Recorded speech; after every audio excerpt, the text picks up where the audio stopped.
Hello, good morning, and thanks for attending this presentation on Zehnder Grupo Ibérica. My name's Alex Sanchiz, and in this presentation, through two studies, we will study the impact of CO2 on our health. It's common to hear people talk about contamination, but normally we only focus on outdoor air contamination. It's important to remember that interior or indoor air is also contaminated and can be up to 7 times more contaminated than outdoor air. Furthermore, we spend 90% of our time in closed spaces, hence the greater importance of indoor air quality. Zehnder is truly committed to indoor air quality, and we're convinced that correct ventilation is the main means for avoiding all of these contaminants, which may range from radon, volatile compounds, humidity or CO2. In the case of CO2, well, CO2 is what we will focus on in these two studies to evaluate the impact of this contaminant on sleep.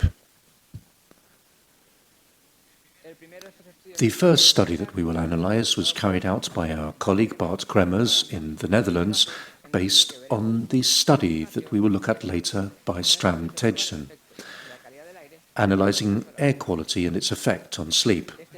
Bart's study was also published in the Revit journal and also developed by a Dutch student. They analyzed a Dutch couple, and the lady in the couple suffered Alzheimer's. She presented symptoms, waking up with a sense of panic, deep apnea, and a series of complex episodes that they wanted to identify in terms of the cause. They contacted Zehnder as experts in indoor air quality, and they wanted to study the air quality in their bedroom and also determine whether bedroom air quality was insufficiently good and determine if that was the cause of these complex episodes. We can see the bedroom in which the study was carried out, and there was no system, no continuous ventilation system in the bedroom. They only used natural ventilation, opening windows. For this purpose, to monitor air quality, we used a Waller CO2 meter or sensor, and this meter or sensor was used to evaluate air quality and determine whether these episodes could have been related to air quality. For this purpose, the husband was asked to note down each of these different episodes, specify which episode his wife was studying, whether it was apnea or grinding her teeth, for example, when sleeping, and also CO2 concentrations. And here we have an example of one of the notes that taken by the husband. The study was carried out over 5 weeks from 5th of February to 13th March 2014, and the graph you can see on the slide shows 5 days of readings. All the high CO2 concentration peaks coincided with complex episodes, and when CO2 concentrations were lower, then sleep was normal. Just to put you into context and understand how we can define good and bad air quality, it's important to remember that up to 1,000 parts per million, we have optimum or good air quality. Between 1,000 and 1,500 ppm, that's average quality air. It may contain odours and be stuffy. And 1,500 ppm and more is poor quality air. During the study that lasted for 5 weeks, we reached very clear conclusions. With these high CO2 peak concentrations above 800 and 900 ppm, this lady with Alzheimer presented these behavioral complications or episodes: apnea, awakening with sense of panic, and she was restless when she was sleeping.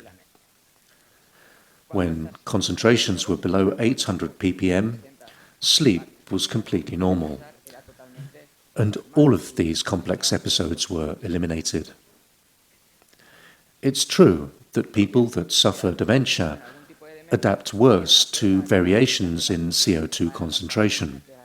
However, healthy people have a greater capacity in this sense, and that's what Zehnder studied in the following research to determine whether poor air quality had a direct impact on sleep and also their performance the next day.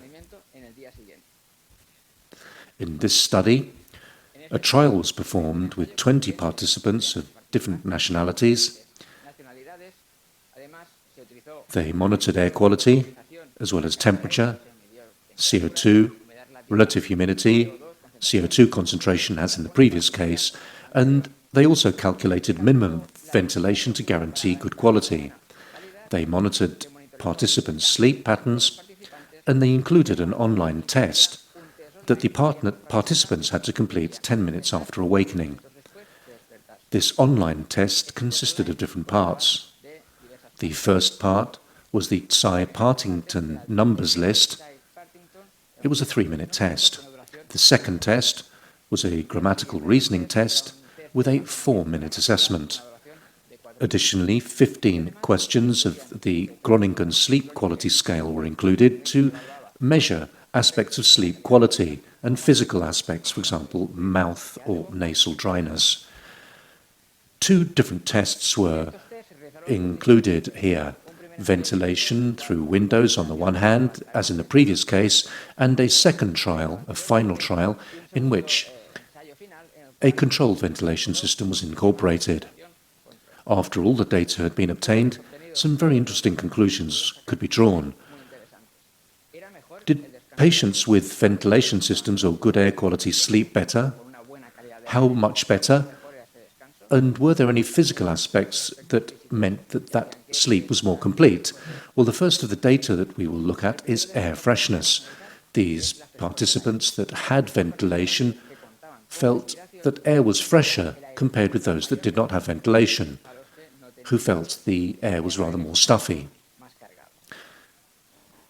Participants with ventilation systems found it easier to sleep, whereas those that didn't, and therefore had worse air quality, had more difficulty getting to sleep. Apart from the ability to be able to sleep with greater ease or with more difficulty, this test also included the result of the feeling the next day, let's say next day performance or mental state. Participants with ventilation systems felt greater freshness compared with those that didn't, who had slept with worse quality air and who felt that they were sleepy, more sleepiness. Furthermore, 2 different trials were carried out, the pilot with no ventilation and this study in which ventilation, continuous ventilation, was provided through a specific system, which allowed the authors to obtain very interesting data. First of all, air freshness, the sense of greater freshness in the case of participants who had slept with a ventilation system.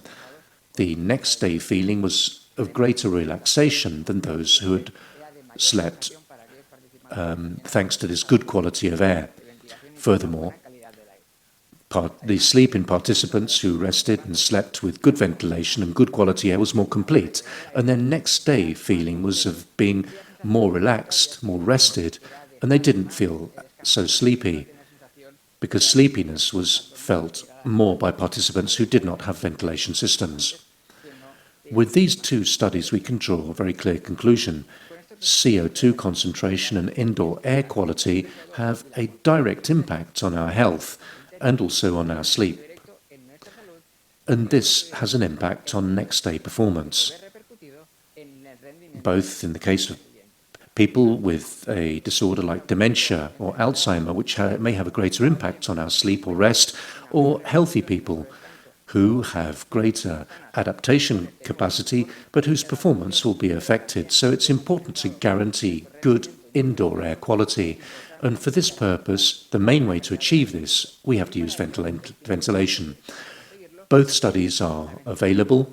You can contact us on each of these platforms. Thank you for your attention, and our best wishes on the part of the Zehnder team. Thank you.